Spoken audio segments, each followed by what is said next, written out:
Bonjour à tous. Alors aujourd'hui sur mes vidéos Mélanie Médium, j'ai décidé de vous expliquer comment m'est venue la médiumnité, depuis quand je suis médium et comment ont commencé mes dons, comme certains les appellent.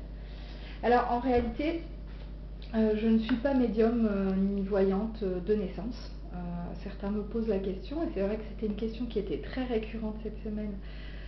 Donc j'ai décidé de faire une vidéo à ce sujet. Alors je l'avais déjà expliqué dans certaines vidéos ou bien dans un article aussi dans le Vibrance Magazine. Mais voilà, là je vais consacrer cette vidéo uniquement à mon parcours, ce qui permettra, lorsque certains auront cette question, de pouvoir trouver la réponse. Alors je vais reprendre depuis le début.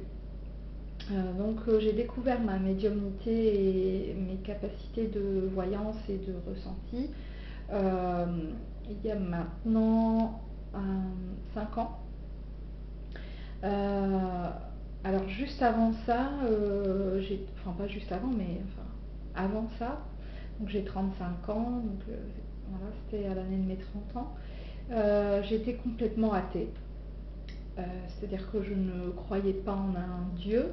J'ai été élevée comme ça, donc je pense que j'ai entendu ça au quotidien et donc ça m'a forgée.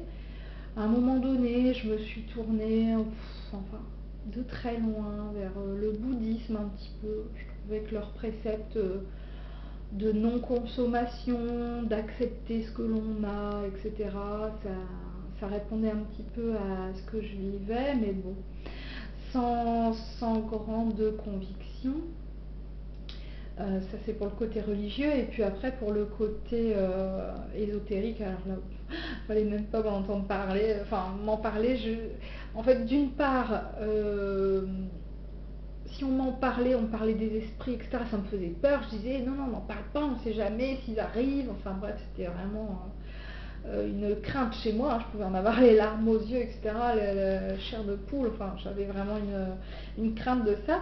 Et puis d'un autre côté, je n'y croyais pas. C'est-à-dire que c'est paradoxal, hein. On ne peut pas avoir peur de quelque chose en lequel on ne croit pas, et pourtant, je suis très forte, hein, dans le paradoxe, je suis très très forte. Et en fait, c'est vrai que si, par exemple, j'avais rencontré, je pensais à mon amie Catherine, parce qu'elle a été là à mes tout débuts de médiumnité, je pense honnêtement que je l'aurais rencontrée même un an en avance, je me serais pas moquée d'elle, parce que je suis pas dans le jugement, mais je me serais dit, mais qu'est-ce qu'elle raconte, enfin, elle est dans son monde, quoi, c'est n'importe quoi, c'est quoi de ces histoires, enfin. Attention, je te fais un gros bisou, ma Catherine, mais je juge pas, hein, mais à l'époque, pour moi, c'était vraiment des conneries, voilà, clairement. Bizarrement et paradoxalement, une fois de plus, ma maman tire les cartes depuis que je suis gamine, donc j'ai toujours vu tirer les cartes de temps en temps pour les copines, enfin voilà. Mais rien de plus, quoi. Et puis c'était pas, enfin on n'en parlait pas. Voilà, et tirer les cartes, c'est bien, je passais par là, je voyais faire ça, mais c'est tout, c'était très très ponctuel, enfin. Voilà, donc ça c'est le contexte un petit peu, et puis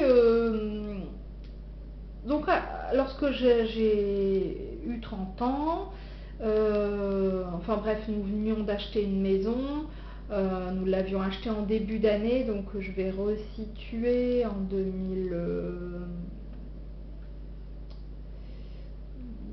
2011, non, 2010. On l'a acheté début 2010 et donc en janvier. Et c'est vrai que dans cette maison,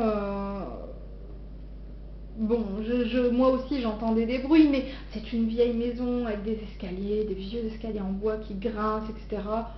Enfin voilà, rien de transcendant, quoi. J'avais déjà entendu des petits bruits, des pas, des choses comme ça, mais euh, je n'allais pas jusqu'à me dire il y a quelqu'un dans la maison, il y a des esprits ou autre, quoi. Et puis un jour, depuis qu'on est arrivé dans cette maison, c'était compliqué au niveau logistique, parce que c'était la campagne. J'avais voulu reprendre mon travail parce que je venais d'accoucher de mon petit garçon. Et ça a été très compliqué de lui trouver une nounou. Une fois, deux fois, trois fois. La nounou ne pouvait plus, la nounou avait trouvé un autre travail. Enfin, euh, j'ai fini par dire, bah écoute, c'est tout, moi je prends un congé parental. Et puis bah, je vais m'occuper de mon petit garçon. Et puis j'avais un projet professionnel d'évolution. Donc je m'étais dit, ben voilà, ça sera l'occasion. Donc en fin d'année, au mois de septembre, j'ai arrêté. Ce qui est étrange, c'est que le chiffre 13 m'a toujours suivi et j'ai arrêté un 13 septembre. Donc j'ai arrêté de travailler. Alors le début c'est super, hein, voilà, c'est les vacances, je fais des crêpes, de la confiture, c'est génial, une maman gâteau, voilà. Je disais toujours je fais la maman fée, c'est rigolo, hein. Et puis bon, je suis pas une maman fée, hein. Voilà, c'est comme ça, c'est dit. C'est pas mon truc, hein. La maman fait les crêpes, fait le ménage, fait le linge, c'est pas mon truc. Et je pense qu'ils ont dû le sentir. Et ils se sont dit, tiens, maman fait, maman va faire autre chose. Et en fait, je pense d'ailleurs que c'est pas pour rien que je n'ai pas trouvé de nounou. Ça a été l'occasion pour moi d'avoir du temps et donc du temps à leur consacrer. Alors en réalité, comment ça s'est passé? En fin d'année, un jour mon époux me dit, écoute, il faut que je te dise quelque chose. Hier ou ce matin, je ne sais plus, j'ai entendu quelqu'un me parler dans le babyphone. Alors là, morte de rire, hein, j'explose de rire. Mais bien sûr, oui, tu dormais encore. Enfin voilà, c'est une impression. On a l'impression qu'on a entendu quelqu'un, mais il dormait. Enfin, pour moi, c'était logique. Alors forcément, il me raconte tout ça à 11 h du soir, dans le noir, enfin bien tout ce qu'il faut quoi. Et en fait, il m'explique, il me dit non, non, je t'assure, je plaisante pas. Il me dit exactement ce que la personne lui a dit, il me décrit, etc. Et c'est vrai, il me dit, mais attends, tu te souviens pas, tu t'es levé plus tôt que d'habitude. Enfin, c'est pas que je dors tard, mais là, à même pas 7 h, j'étais déjà debout, alors que tout le monde dormait.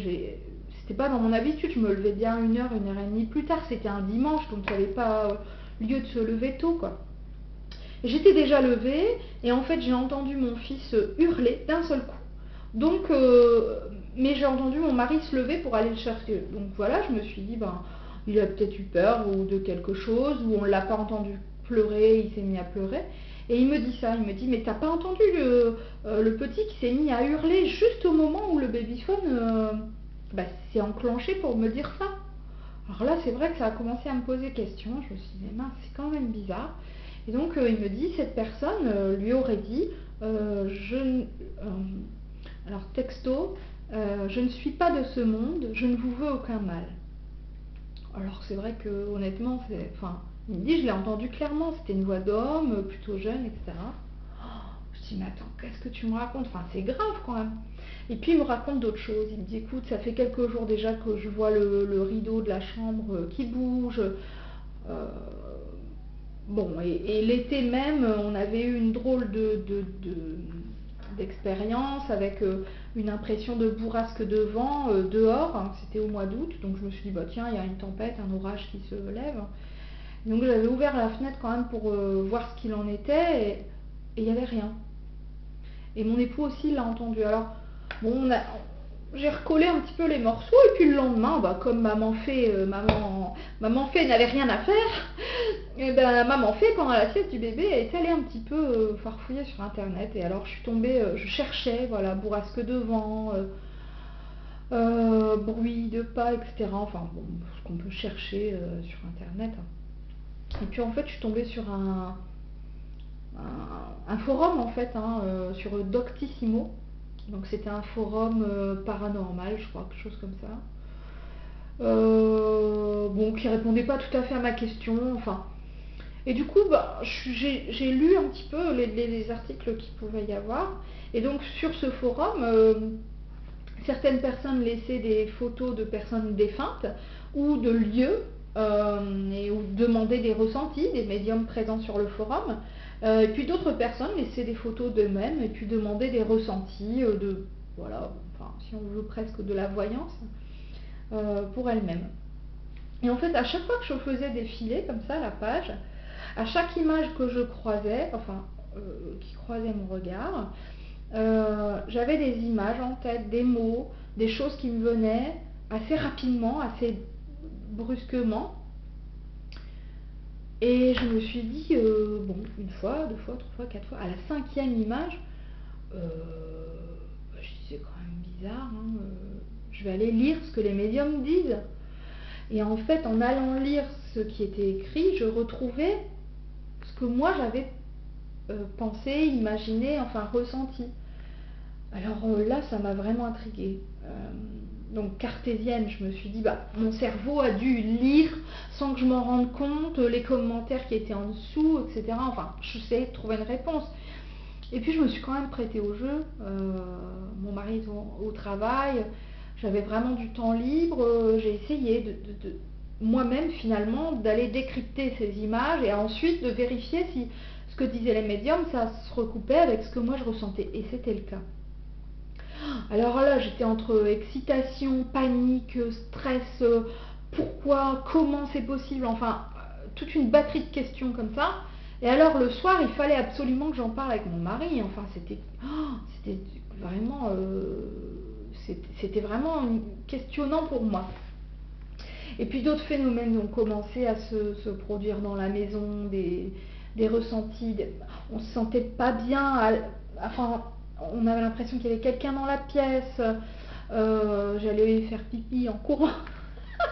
Je raconte les détails, mais franchement, c'est vrai que cette maison, j'étais pas très à l'aise, quoi. Je savais pas décrire, mais j'étais pas au top, quoi. Enfin, bon, bref, le temps passant, etc. Et donc, je suis allée moi-même poser la question à des médiums sur le forum, parce que du coup, je suis restée bien intriguée et je me suis inscrite. Je suis allée un petit peu farfouiller pour voir ce que je pouvais trouver. Et donc, j'ai questionné plusieurs médiums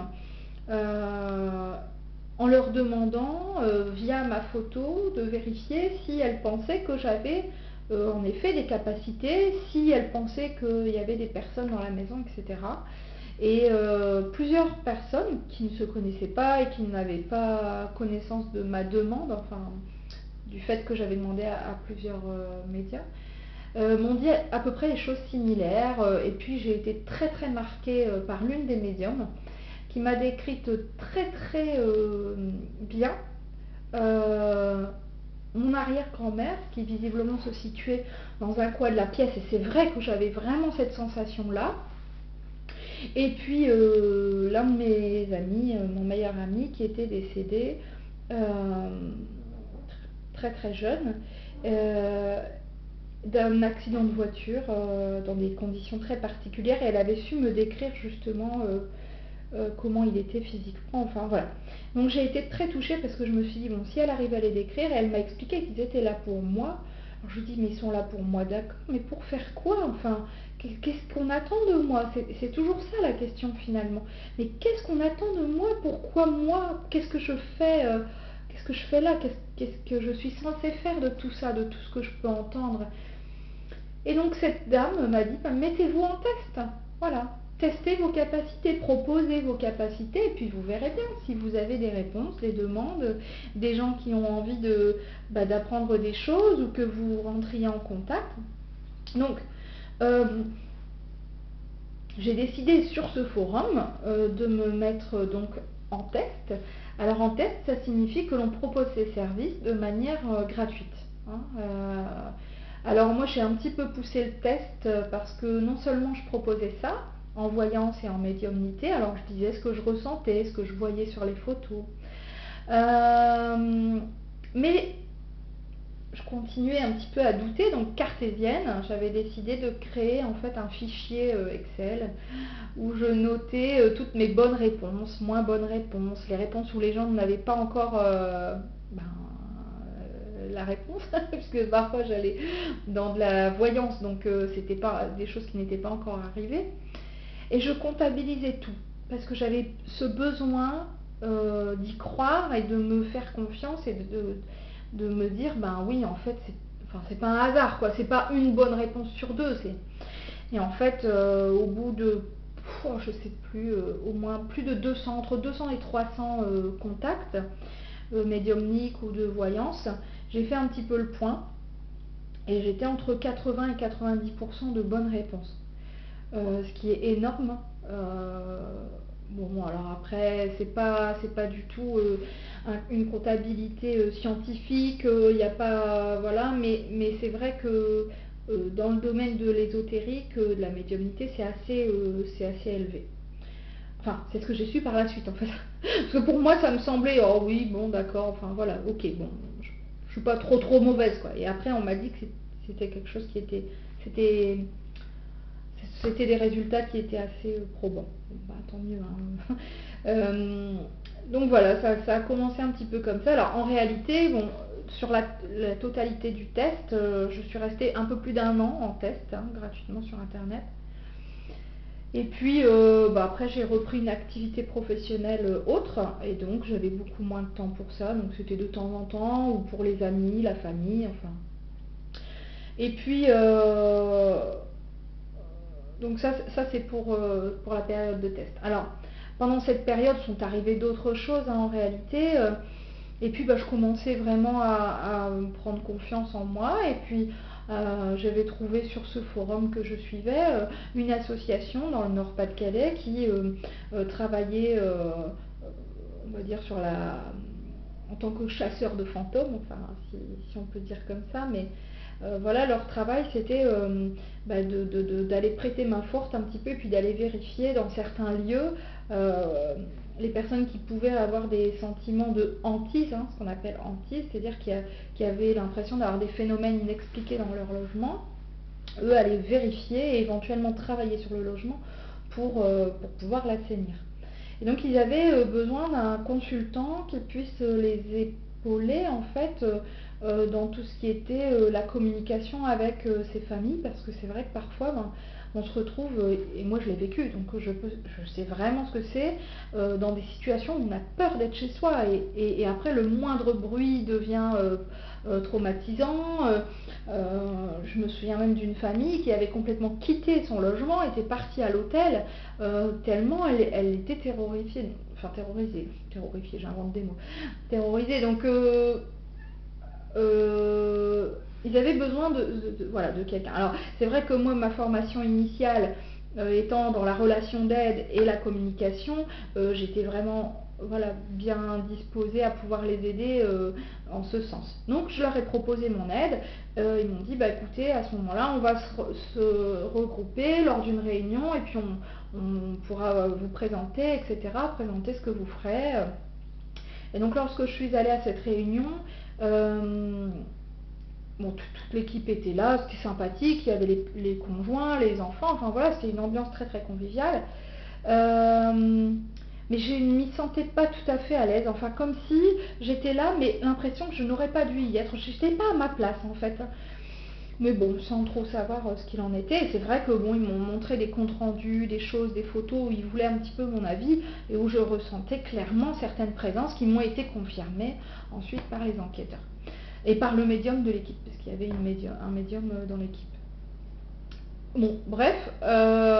Et donc lorsque on est reparti de cette petite réunion, au moment où on a ouvert la porte, il s'est mis à pleuvoir, mais alors c'était en été, mais alors bon, vous allez me dire oui tu vis dans le nord, ouais non mais bon, c'était vraiment comme un gros orage quoi, très fort, et au moment où on a ouvert la porte, alors que toute la soirée on avait fait barbecue à l'extérieur quoi. Bon bref, j'y prête pas attention, on court, on va dans la voiture, enfin voilà. Tout le long de la route, il y avait quand même bien une bonne demi-heure de route il me semble, demi-heure, trois quarts d'heure, il a plu tout le long. On s'est garé, on est rentré dans la maison, j'ai fermé la porte à clé et c'est arrêté de pleuvoir. Alors là, quand même, ça m'a posé question. C'est fou, quoi. Enfin, d'une porte à une porte. Enfin, vraiment très étrange. Mais bon, coïncidence, hasard, diraient certains. Bref, donc, et puis mon mari, en rentrant, me dit, écoute, je sais pas te dire pourquoi ces gens sont bien, ils sont sympas et tout, mais je le sens pas, je sais pas pourquoi. Et moi-même, j'avais cette intuition. Alors, bon, je lui dis, écoute, voilà, je vais passer la nuit, c'était un week-end, et puis ben, je vais y réfléchir. De toute façon, la prochaine séance avec eux, le prochain travail qui était prévu, c'était pas tout de suite, c'était un mois après, je crois, donc je dis, j'ai le temps de voir venir. Et puis, dans la nuit, j'ai vraiment entendu, mais là entendu, hein, pas ressenti ou quoi que ce soit, Mélanie n'y va pas. Enfin, c'était dit tout bas, enfin, ça m'a réveillée. Et je me suis dit, là, il faut que j'y fasse attention. Mais tout en ayant des doutes, j'ai eu très très longtemps des doutes, hein, il y a encore quelques mois, et d'ailleurs je doute toujours. Mes amis ils en sont d'ailleurs pas très contents. Parfois elle râle après moi, mais c'est pas grave. Je pense que le doute fait partie de l'humilité. Bon bref, mais à cette époque-là, forcément c'était les débuts, donc je doutais encore plus. Je me suis dit peut-être j'ai vraiment rêvé là ce coup-ci, enfin, j'étais endormie, donc c'est mon inconscient, enfin bref, on se trouve des excuses. Et puis mon fils s'est mis à hurler en pleine nuit, plusieurs fois. Bon, il fait des dents, ça peut arriver. Enfin, il était tout petit, il avait à peine 1 an. C'est peut-être ça. Bon, on n'y fait pas trop attention. Et puis le lendemain, il s'est mis à hurler dès que je l'amenais. Alors que c'était un bébé hyper calme, vraiment du bonheur, quoi. Dès que j'approchais la porte de sa chambre, il hurlait, mais vraiment hurlait. Bon, je me suis dit, bah tiens, il commence à faire des colères, c'est pas cool. On avait été tranquille jusque-là, donc c'était assez étonnant.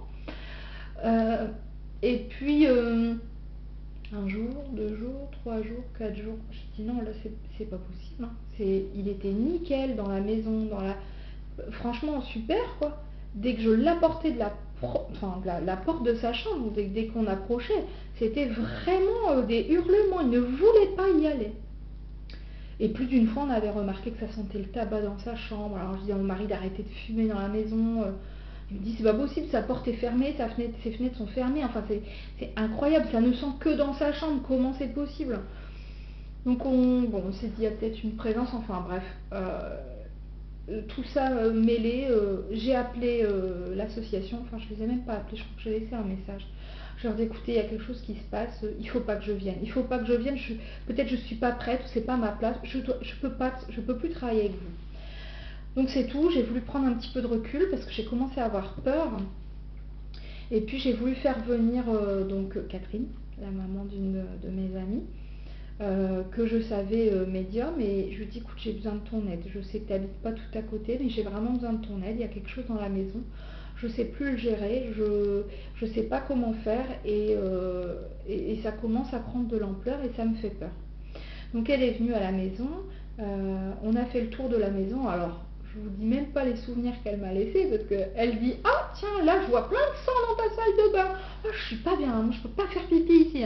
Oh, elle dit je vois du sang partout sur les murs. Ah super, alors merci Catherine, hein, vas-y, bon, continue à aller te laver comme ça quand tu fais des trucs comme ça.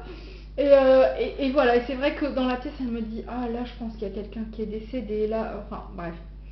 Et on a fait le tour, et c'est vrai qu'elle a ressenti des présences. Donc elle m'a fait faire un soin que je fais maintenant moi-même, je sais le faire, et je le recommande à certaines personnes, pour purifier les lieux. Le jour même, je l'ai fait à 19h, on doit faire ce soin pendant 7 jours à la même heure. Ça paraît peut-être un peu ridicule, mais en attendant, le jour où je l'ai fait, le soir mon fils est allé se coucher sans hurler. Alors que ça faisait 1 semaine qu'il hurlait lorsqu'on l'amenait dans sa chambre. Rien que ça fait du bien. Donc je me suis dit bon voilà, je vais peut-être prendre un petit peu de recul, parce que entre temps j'étais même allée voir mon médecin en lui disant que j'avais l'impression de devenir folle, enfin d'entendre des voix, etc. Je le remercie parce qu'il a été plus ou moins patient. Bon, je lui ai raconté qu'une fois, hein, mais je sais pas s'il m'a cru, je pense pas. Mais en tout cas, il m'a pas envoyé en psy, c'est déjà beaucoup. Mais c'est vrai que moi-même ayant un parcours professionnel en lien avec les maladies mentales, la psychiatrie, etc., enfin voilà, je me disais ça y est, je deviens schizophrène, enfin on s'imagine tout et n'importe quoi. D'ailleurs pour ceux qui sont en train de s'éveiller entre guillemets, je pense que pour plus d'une personne, vous avez dû, à mon avis, ou vous devez actuellement vous dire mais est-ce que je deviens pas cinglée quoi, enfin, alors je peux pas vous dire oui ou non, je vous connais pas, hein, mais Voilà, en écoutant mon expérience, ça vous fera peut-être écho. Enfin bref, donc j'ai pris un petit peu de recul après la venue de mon amie Catherine. Et puis voilà, j'ai voulu prendre un petit peu de distance face à tout ça pour essayer de mieux comprendre. J'ai mis beaucoup de temps avant de comprendre pourquoi moi. Aujourd'hui, je ne peux pas dire que je l'ai compris, mais je l'ai accepté. Et c'est déjà énorme. Et donc, à l'heure d'aujourd'hui, on est en 2015 et ça fait donc maintenant 5 ans que je suis médium voyante. Alors, pendant ces 5 années, j'ai eu beaucoup de temps de pause parce que j'avais une activité professionnelle à côté et puis parce que j'avais beaucoup de doutes et puis je me demandais si vraiment c'était utile, ça servait à quelqu'un. Je faisais plus de voyance que de contact avec les défunts à l'époque. Et puis, donc j'ai fait plusieurs pauses comme ça, de plusieurs mois, où j'arrêtais totalement et je savais pas si j'allais reprendre. Et puis mon amie Isabelle, je la remercie, m'a toujours un petit peu sollicité ou renvoyé des gens. Bah tiens, il y a telle personne, bah oui, mais j'en fais plus. Ouais, mais vraiment, tu sais, j'ai confiance en toi. Bah oui, mais bon, on va avoir quelqu'un d'autre. Non, non, je veux que toi. Enfin, je pense que ça m'a beaucoup, enfin c'est même pas je pense, je suis sûre, hein, ça m'a beaucoup aidé à garder confiance et à garder le lien avec cette médiumnité naissante, cette voyance, et puis aussi cette spiritualité qui a commencé à croître un petit peu. Alors aujourd'hui, je peux pas dire que je sois réellement catholique, même si c'est la religion dont je me rapproche le plus. Alors je pense, je vais être très honnête, hein, peut-être par facilité, parce que c'est facile d'aller à l'église, parce que c'est la religion enfin, que l'on retrouve la plus en France. Peut-être pour ça, mais en tout cas, enfin, quoi qu'il en soit, que ce soit en Jésus, Dieu, Allah, Bouddha, peu importe, pour moi ça n'a pas de nom. Dieu, c'est Dieu, et en fait c'est plus un esprit créateur en fait, en lequel je crois, en un tout universel, enfin voilà.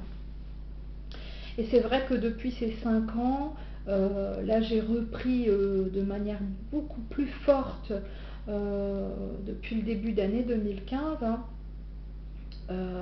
Et là on peut dire clairement que c'est pratiquement mon travail à temps plein. Je dis pratiquement parce que j'ai toujours une activité professionnelle à côté en tant qu'indépendante, donc j'ai cette facilité là, mais quand même. Euh, mais c'est vrai que mon évolution a été par étapes. Alors ça aussi c'est un conseil que je donne aux personnes qui veulent un petit peu avancer dans leur médiumnité, dans leur capacité, dans leur connaissance, leur spiritualité. On n'avance pas comme ça. Jamais. C'est impossible. Et tous les professionnels ou même les amateurs vous le diront, on avance par marche. Voilà. Mais quand on est sur une marche, le palier peut être un petit peu long avant d'arriver à la marche suivante. Et ça, il ne faut pas s'en inquiéter. Il y a beaucoup de gens qui viennent me voir ou qui me demandent des coachings en me disant j'ai l'impression de stagner.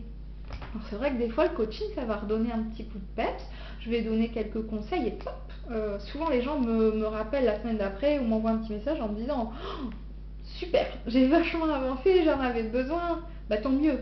Hein, mais parfois c'est vrai que le palier peut paraître long. Moi j'ai eu des paliers de plusieurs mois, voire parfois pratiquement une année. Et ils sont nécessaires. C'est vrai qu'on ne se construit pas qu'en évoluant, on se construit aussi en se posant, en se reposant. Et c'est ce qui va nous forger et permettre à nos acquis de se fortifier et de s'ancrer en nous. Je vous donne un exemple, parce que j'aime bien parler simplement et j'aime bien donner des exemples concrets.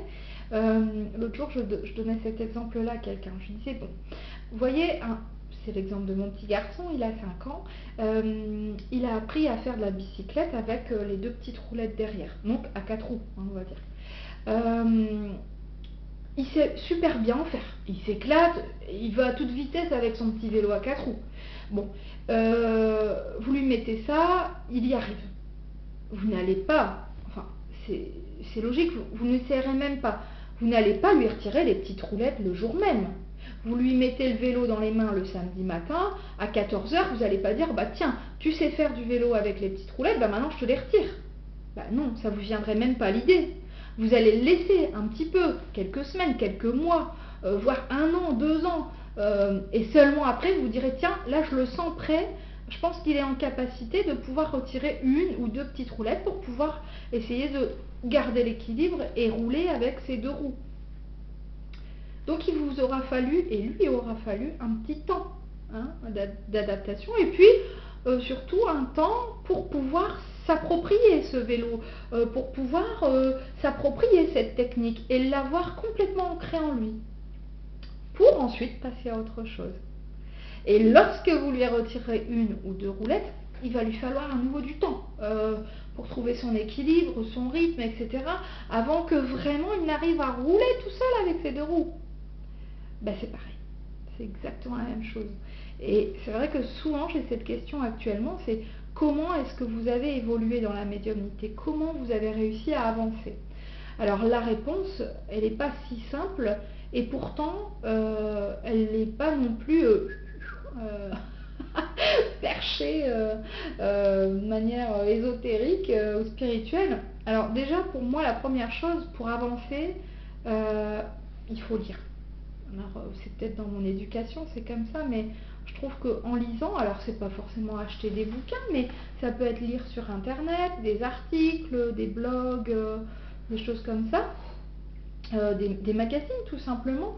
Ça permet de se confronter à d'autres choses et puis d'apprendre, voilà, d'apprendre des choses nouvelles. Ça c'est une chose. Par contre, quand on lit, il faut toujours rester critique, c'est-à-dire en prendre et en laisser, surtout sur internet. J'insiste vraiment sur ça parce que franchement on trouve de tout et n'importe quoi. Et vous allez, je l'ai déjà dit dans des vidéos, de toute façon vous allez vouloir trouver quelque chose sur une thématique, vous allez trouver tout et son contraire. Donc attention, gardez toujours votre esprit critique et puis votre libre arbitre par rapport à ce que vous pouvez lire. Ça c'est la première chose, les lectures. La deuxième chose, et ça c'est vraiment important aussi, ce sont les échanges. Échanger avec d'autres professionnels, échanger avec des personnes qui sont sceptiques, qui n'y connaissent rien, ou voilà, qui découvrent. C'est toujours enrichissant. Même une critique négative. Ne vous laissez pas être dévalorisé, mais écoutez que l'autre n'ait pas le même point de vue que vous et qu'ils vous disent mais je comprends pas, enfin comment c'est possible, comment tu expliques ça, comment est-ce que tu crois vraiment que là c'était un message, est-ce que tu crois pas que c'est toi qui invente, enfin, toute critique lorsqu'elle n'est pas sur le ton de la méchanceté ne peut être que positive parce qu'elle vous amène à réfléchir. Donc ça c'est le deuxième point, ce sont les échanges. Le troisième point, c'est un travail sur soi. Alors ça va être sur la confiance en soi, ça c'est extrêmement important. Il faut acquérir de la confiance, mais il ne faut pas en avoir trop. Le jour où je serai entièrement confiante en moi et je dirais c'est comme ça, c'est pas autrement, j'arrêterai. Parce que là je serai devenue imbue de moi-même. Et quoi qu'en disent mes amis, c'est vrai que parfois j'ai une forme d'humilité qui s'apparente un petit peu au doute. Je suis comme ça et j'estime que l'humilité fait partie du bon travail de médium. Et là je suis un peu dans le jugement, j'avoue, mais j'estime que lorsqu'on est dans la médiumnité, dans l'ésotérique, dans le spirituel, on doit toujours avoir la possibilité d'avoir un regard critique sur soi-même. Et ceux qui ne le font pas, pour moi, ça n'est pas possible d'être un bon médium, de travailler correctement. Alors, je pense que c'est nécessaire, la prise de recul, la réflexion. Alors, c'est vrai que j'ai appris ça aussi par mon autre voie professionnelle, et de toute façon je sais aujourd'hui que si j'en suis arrivée là, c'est aussi sûrement grâce à ça. Et si j'ai cette capacité qu'apprécient les gens, et là toujours en toute humilité, mais c'est le retour que j'en ai encore eu ce matin d'ailleurs, de savoir écouter les gens, de savoir essayer de tirer le meilleur, c'est ma formation professionnelle aussi qui fait ça. Donc le travail sur soi, alors en confiance en soi, mais aussi en lâcher prise. Alors, vous allez me dire, c'est un petit peu paradoxal. Vous me dites qu'il faut que j'ai confiance, que je m'affirme, etc. Mais il faut que je lâche prise. Ben oui, parce que c'est un savant mélange des deux qui va permettre le lâcher prise d'accepter ce qui nous est donné, proposé, offert, même si parfois c'est pas toujours agréable. Et avoir confiance, c'est avoir suffisamment de confiance en soi et en ses capacités pour pouvoir avancer. Si on n'a pas confiance, on n'avance pas. C'est ce que j'ai dit ce matin à une dame, c'est vraiment important. Donc voilà, et puis une autre chose aussi lorsqu'on veut évoluer, c'est l'ouverture. Il faut absolument être ouvert d'esprit, faire des recherches, être curieux, pouvoir s'ouvrir à d'autres choses. Je travaille dans la médiumnité, mais par exemple, il y a quelques mois déjà, mais j'ai découvert la lithothérapie. J'étais pas très portée là-dessus au début, puis bah là je m'ouvre à ça un petit peu. Parfois on me parle de shiatsu, de reiki, même si ça n'est pas mon activité personnelle, je m'y intéresse. L'hypnose, j'ai discuté avec quelqu'un récemment qui est mentaliste. J'essaie vraiment de pouvoir rester ouverte au maximum. Je pense que c'est vraiment important. Et puis ensuite, pour pouvoir continuer d'évoluer, tout simplement, il faut écouter ses guides. Et ça n'a pas toujours été facile pour moi, mais aujourd'hui, c'est d'une simplicité, enfin comme une conversation, quoi. Je leur parle tous les jours, je les écoute, je leur demande de me guider, et j'accepte leur guidance. Ça, c'est important parce que parfois, ils me guident vers des échecs qui sont une leçon pour moi. Ils me guident vers des choses qui ne me font pas plaisir. Il me guide vers des temps où je vais devoir me mettre en pause parce que je suis malade. Alors c'est pas agréable sur le moment, mais j'accepte. Et depuis que j'accepte d'ailleurs, j'ai évolué beaucoup plus vite. Donc ça c'est aussi l'un des fondements dans mon évolution. Et puis après, toujours sur la confiance en soi, mais il faut oser. Pour pouvoir évoluer, il faut oser. Voilà. D'où mes vidéos. C'est vrai qu'il y a 1 an ou 2, on m'aurait dit tu feras des vidéos, tu pourras partager ce que tu sais, ce que tu connais avec d'autres. J'aurais dit mais n'importe quoi. Moi sur YouTube, non, jamais. Quel intérêt?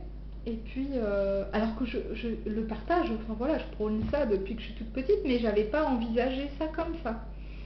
Donc voilà, il faut savoir aussi qu'il y a un temps pour chaque chose, et puis quand on le sent, hop, ça va venir comme ça, c'est un peu une intuition, tiens, et si je faisais ça, ou tiens, je devrais faire ça. Il faut se faire confiance, il faut faire confiance à son intuition, et puis se laisser guider. Et c'est ce qui nous fait évoluer, parce que même lorsque l'on stagne, ou lorsque on est face à un échec, entre guillemets, ça n'est qu'une leçon en réalité. Donc si on sait en tirer parti, forcément ça nous fait avancer. Alors je crois que j'ai fait un petit peu le tour sur mon expérience médiumnique, comment je suis devenue médium, depuis quand, et puis aussi comment j'ai évolué. Une dernière chose, c'est que je voudrais vous raconter quelques anecdotes qui me sont très personnelles, mais qui me font dire que finalement, peut-être il est probable que je ne sois pas médium depuis 5 ans seulement. C'est vrai qu'étant jeune, je me souviens par exemple au collège ou au lycée, les copains, les copines dans le couloir qui venaient franchement très souvent me voir en me disant alors on va tomber sur quoi, l'interro c'est quoi, tu penses qu'il va demander quoi, et on va dire sur 4 questions j'avais donné 3 questions pile dans le mille, quoi. J'avais même une amie qui me disait mais c'est pas possible, enfin comment tu peux savoir ça? Et en fait honnêtement pour moi c'était de la logique. Je me disais mais enfin voilà, on a vu ça en cours. C'était un peu facile pour moi l'école, c'est vrai que ça a toujours été j'ai toujours été un peu première de la classe, c'était simple pour moi, et du coup je me disais c'est logique, le prof il a parlé de ça, pour moi c'est ça qui sont importants dans le cours, donc c'est logique qu'il pose ce genre de questions. Aujourd'hui je me demande, est-ce que c'était vraiment mon esprit de déduction, ou est-ce que c'était pas déjà une capacité à voir les choses? Ça c'est un premier exemple. Un autre exemple qui est très particulier. et dont finalement je n'ai pris connaissance qu'il y a très très peu de temps. Mon époux et moi nous connaissons depuis 9 ans et demi maintenant. Et il y a un an et demi, allez 2 ans grand maximum, je me suis rendu compte que toute petite, j'avais vécu, ou j'avais eu connaissance de choses que lui-même avait vécues. Je vous explique. Là, sûrement, ça va vous intéresser et peut-être vous interloquer. Ça m'a vraiment choquée quand je m'en suis rendu compte, il y a seulement 1 an et demi, 2 ans. Hein. Vous voyez, donc j'aurais pu m'en rendre compte avant, mais ça m'a pas fait tilt. Quand j'étais petite, vous pourrez demander à ma maman, Béambre Voyance, je lui fais un petit peu de pub en même temps, mais franchement, elle confirmerait si elle était à côté de moi.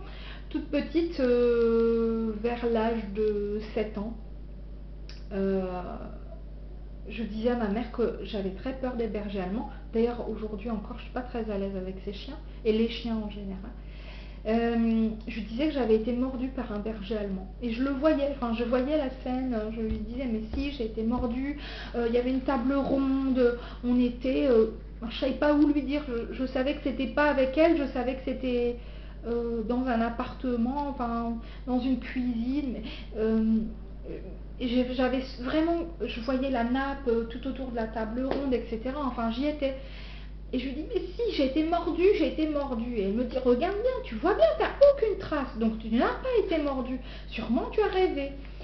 Dans le doute, elle a quand même posé la question à mon papa, puisqu'ils étaient divorcés. Donc elle s'est dit, ben, peut-être que c'est arrivé avec lui, qu'il ne m'en a pas parlé. Il lui a confirmé que non, à moins que j'ai été mordue et qu'il ne s'en soit pas aperçu. Mais un enfant qui se fait mordre par un chien, au minimum il pleure quoi. Donc il lui dit non, j'ai aucun souvenir de ça, je vois pas de quoi elle parle. Et ma mère qui continuait de me dire tu l'as rêvé, mais non, enfin, je sentais bien que c'était pas un rêve. Bon, bah, c'est tout, après on finit par laisser tomber. Hein. Et puis autre chose, deux autres choses, je lui parlais toujours d'un... Alors ma mère n'était pas trop fruits et légumes, hein.